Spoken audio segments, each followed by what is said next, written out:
எல்லோருக்கும் வணக்கம். நான் தான் உங்க ராம் பிரதீப் பேசுறேன். இன்னைக்கு டிசம்பர் 7ஆம் தேதி. எதுக்கு தேதியை குறிப்பிட்டு சொல்றேன்னு பாக்குறீங்களா? இன்னைக்கு கொடி தினம்.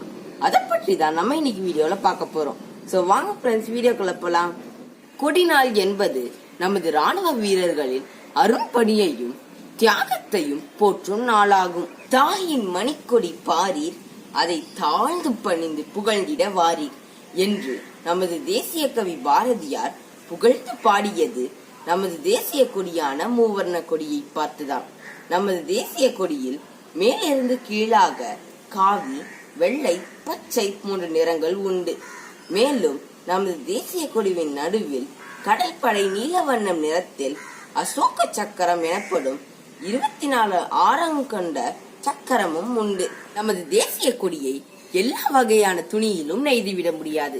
நமது தேசிய கொடி சுத்தமான நாட்டுப்பருத்தி இலையிலே நெய்யப்பட வேண்டும் என்பது மரபாகும்.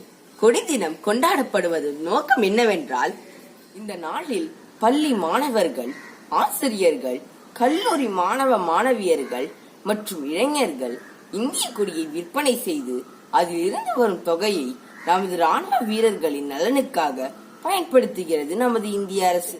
நமது தேசிய கொடியை பறக்க விடும் பொழுது சில விதிமுறைகள் உண்டு. நான் அதை உங்களுக்கு அடுத்த வீடியோல சொல்றேன் ஃப்ரெண்ட்ஸ். ஓகே ஃப்ரெண்ட்ஸ், இந்த வீடியோ உங்களுக்கு பிடிச்சிருக்கோம் நம்புறேன். சோ லைக் பண்ணுங்க, ஷேர் பண்ணுங்க, கமெண்ட் பண்ணுங்க.